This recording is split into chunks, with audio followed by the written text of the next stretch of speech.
le salut en Christ dans ta vie, tu es en train de témoigner la victoire de Christ sur Satan. C'est la marche de peur.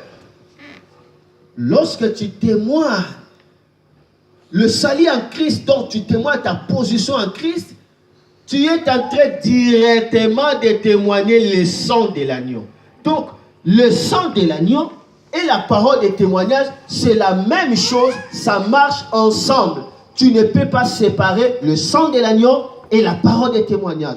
Tu ne peux pas dire que non, je crois que je suis sauvé, mais tu ne témoignes pas que tu es sauvé. Donc là, ça ne marche pas. Le sang de l'agneau et la parole de témoignage doivent marcher ensemble. Le sang de l'agneau et la parole de témoignage, c'est comme l'eau et le sang doivent marcher ensemble pour la vie d'un homme. L'homme ne peut pas dire, je ne veux pas de l'eau, je veux seulement le sang, tu mourras. Je ne veux pas le sang, je veux seulement l'eau, tu mourras. Il faut que l'eau et le sang puissent marcher ensemble.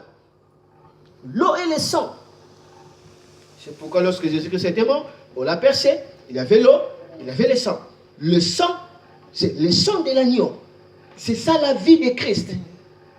L'eau, c'est la parole du témoignage. Ça doit marcher ensemble. Ils l'ont vaincu à cause de quoi? Des choses, à cause du sang de l'agneau. Et à cause de quoi? À cause de la parole de témoignage. C'est notre reconnaissance vis-à-vis du sacrifice de Christ, c'est-à-dire le sang de l'agneau. Et la parole de témoignage, c'est le règne de Dieu, la gloire de Dieu, la puissance de Dieu dans notre vie. Et cela doit être de manière biblique. De manière biblique. Tu ne peux pas cacher. De manière biblique. Amen. Amen. Amen. Témoignage, c'est le fait de rendre célèbre, de rendre public ce que Jésus a fait. Ça, les témoignages. Le fait de rendre célèbre et de rendre public ce que Jésus a fait. Est-ce qu'on comprend? C'est la raison pour laquelle Jésus-Christ, il a donné la puissance du Saint-Esprit dans Actes chapitre 1 verset 8 pour un seul but. Quel était le but? Être de témoin. Le but de la puissance de Dieu, c'est être des témoins. Le but du christianisme, c'est être des témoins. Donc, un christianisme qui n'est pas témoin de Christ, ce n'est pas un christianisme. Un christianisme qui n'honore pas Christ, ce n'est pas un christianisme. Un chrétien qui n'honore pas l'œuvre de la croix, ce n'est pas un chrétien.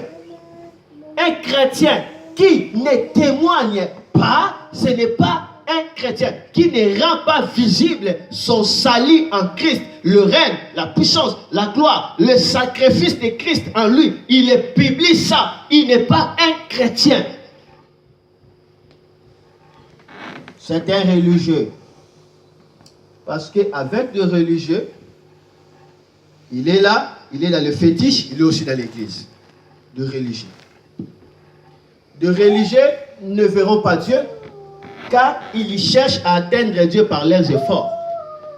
Mais par contre, le christianisme, c'est Dieu qui vient auprès de l'homme et l'homme accepte par la réponse de sa foi. C'est différent.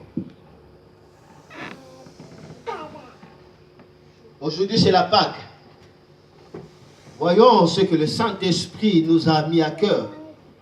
Tu es chrétien. Est-ce que tu témoignes? Est-ce que tu témoignes? Tu témoignes le sang de Jésus ou tu caches le sang de Jésus? Tu as la parole de témoignage à toi ou tu les caches? Suis-moi avec beaucoup d'attention. À chaque fois que vous cachez votre identité en Christ, vous êtes en train d'étouffer la victoire du sang de Jésus sur votre adversaire. Voilà ce que le Saint-Esprit m'avait dit.